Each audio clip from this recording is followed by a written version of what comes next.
18 September 2025 गुल्लक नावाची Hindi series बघितली, सेकंड सीझन.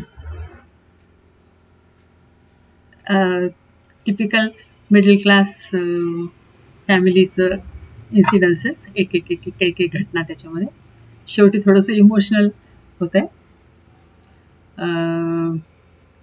तीच यांची फॅमिली, मिश्रा फॅमिली, नवरा बायको, जो MSCB मध्ये क्लार्क असतो आणि त्याचा मोठा मुलगा 10th क्लिअर केलेला नसतं. तो आपला इकडे तिकडे आपलं काहीतरी हातपाय मारणं चालू असतं आणि लहान मुलगा जो असतो तो आता 10वीला असतो आणि सगळे त्याच्याच मागे असतात की अभ्यास कर अभ्यास कर, त्याच्या मागे लागलेले असतात. तर त्याच चक्करमध्ये तो एका नेत्याच्या नजरेस येतो, मोठा मुलगा, आणि ते त्याला म्हणजे असे कामावर ठेवतात की त्याचं कार्यकर्ता. हा खूप खुश असतो की आता आपलं काहीतरी होणार पुढे, फ्युचर वगैरे. तो मारे तो सांगत असतो, म्हणजे तो सगळं ऑर्गनाईज करत असतात, काही त्यांच्या ज्या मीटिंग्स असतील किंवा काय. तर अशा याच्यातच मॅच येते. तर त्या मॅचचं ऑर्गनायझेशन हा सगळं करतो की बाहेर ओपन याच्यामध्ये स्क्रीन लावून सगळ्या पब्लिकला फ्री मॅच बघायला, आणि परत मध्ये मध्ये खाणं पिणं त्या मॅचच्या दरम्यान. तर या छोट्याचं पण मन खूप होत असते जायचं, पण सगळे त्याला की अब तुम्हारा पेपर है, गणित का पेपर है, बीजगणित का पेपर है. तर तो लपून छपून जातोच तरी, आणि मग मार खाऊन येतो. तर म्हणजे असे म्हणजे कसं असतं टेम्पटेशन की घरात पण असं पुस्तकाच्या आड मोबाईल लपवून वगैरे स्कोर बघणं वगैरे सगळे प्रकार चालू असतात त्याचे. आता अशामध्येच त्या लोकांना म्हणजे हा मोठा मुलगा हे पण की कोणाचे पैसे घेऊन आपण कामं करून द्यायचे, तर कोणाचं तरी बिल खूप जास्त आलं असतं, मग ते कमी करून घ्यायचं असतं, ॲडजस्टमेंट्स असते. मग पप्पा आप थोडासा पैसा लेके कर दो ना, ते सुविधा मनी असते वगैरे, त्याच्या अंडर तुम्हाला करता येते वगैरे. तर तो तर म्हणजे तसा खूप आयडियलिस्टिक असतो, प्रामाणिक.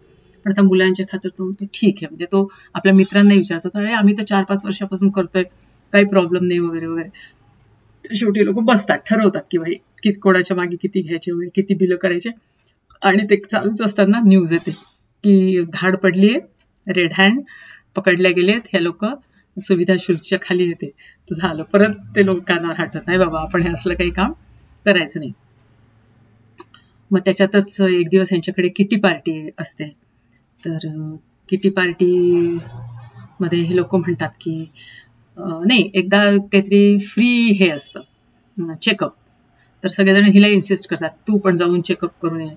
तर हिची शुगर निघते. मग त्याच्यात किटी पार्टी, मग किटी पार्टीमध्ये उगीच तू कशाला तडतड करते, आम्ही सगळे मदत करतो. मग ते लोक सगळे मदत करतात. मग त्या किटीमध्ये जे पैसे मिळतात तर त्याच्या मग ही मिक्सर घेते. तर लगेच सगळ्यांना की बा इतके पैसे खर्च कशाला केले. त्यामुळे मग ती थोडंसं असं बोलते की बा माझ्याकरता मी काय केलं. आता म्हणतात ज्या सीलबट्ट्यावर मी चटणी पिसते, तो लग्न होऊन मी आली होती तेव्हापासून तो ओट्यावर होता आणि अजूनही मी त्याच्यावरच सीलबट करते. आणि तुम्ही लोक म्हणतात ना शुगर शुगर, मग हे करते कर. मी माझ्याकरता जर हे केलं आणि मी माझी सगळ्या दुनियाची पिसून देईन, म्हणजे अशी ती रागात हे करते. म्हणजे असे काय म्हणायचं त्याला, थोडेसे मिस्किल प्रसंग, थोडेसे टेन्शनवाले प्रसंग, थोडे हसते खेळत ह्या सगळ्या ह्याच्यात चालू असतं. तर ह्या सगळ्याच्यात मग एक दिवस हे असतं, कोणीतरी मोठा नेता भेटायला येणार असतो. तर ह्याला यांनी बोलवलं असतं कार्यकर्त्यांच्या ह्याच्यात, ह्या तुम्ही तुमचे काम होऊन जातील, तुझे सगळे डॉक्युमेंट्स वगैरे घेऊन ये, बघू तुझं काहीतरी करता येईल का. तर आईने त्याला किराणा आणायला सांगितलं असतं. तो हो नाही करत, मग बोलणे खाऊन शेवटी तो जातो लहान भावाला घेऊन किराणा आणायला. आणि त्याला तिथेच दुकानावर बसवतो आणि म्हणतो तू घेऊन जा, मला फोन आलाय, मी जातो तिकडे. आणि हा बिचारा छोटा सगळ्या पिशव्या घेऊन येतो. तर आईचं डोकं तसंही सरकलेलं असतं आणि तिथे त्याचंही काम होत नाही. आणि त्या कार्यकर्त्याशी भांडण होते, वादविवाद होतो, म्हणजे काही त्याचं काम पुढे होत नाही. मग तो कार्यकर्ता कामही देते, म्हणजे तुझ्यासारखे असे किती 56 येतात म्हणे, तुला काय फार हे 7-7, 8-8 वर्ष लोक घासतात तेव्हा कुठे काहीतरी होतं, म्हणजे असं सांगून शेवटी त्याला हे करतात. तो बिचारा एवढं असं तोंड घेऊन येतो परत. आणि मग इकडे याचा दुसऱ्या दिवशी रिझल्ट असतो. तर कधी नव्हे ते म्हणजे येतो बघतो त्याचे 87 पॉईंट समथिंग आलेले असतात. त्याचे सर वगैरे म्हणतात आम्हालाही विश्वास होत नाही की याला इतके मिळाले, हा म्हणतो मलाही होत नाही. मग झालं, सगळेजण येतात, मोहल्ल्यातले येतात, सगळे त्याला पैसे देतात, भरपूर पैसे जमा होतात त्याच्याजवळ. मग मोठा भाऊ म्हणतो असंच तू आता सगळेजण हातात पैसे देतात, तर त्याला त्याच्याजवळ कुठे पैसे असतात. मग आई वडील हळूच त्याच्या हातात पैसे देतात 1000 रुपये, की तू पण आपल्या छोट्या भावाला दे.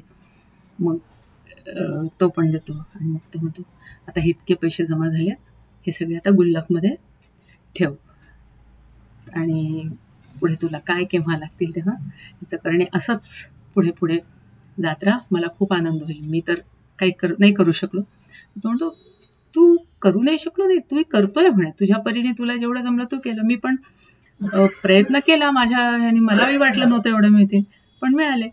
आणि आता घरात आनंदाचं वातावरण आहे. म्हणजे तेच दाखवले की घरात दुःख आलं किंवा कोणाला काही प्रॉब्लेम असला तर कसं वातावरण होऊन जाते, पण तरी एकजुटीने सगळे कसे राहतात आणि त्याच्यातही मार्ग काढतात. तर असं छान एक मिडल क्लास फॅमिलीचं बॉन्डिंग दाखवलेलं आहे. छान आहे.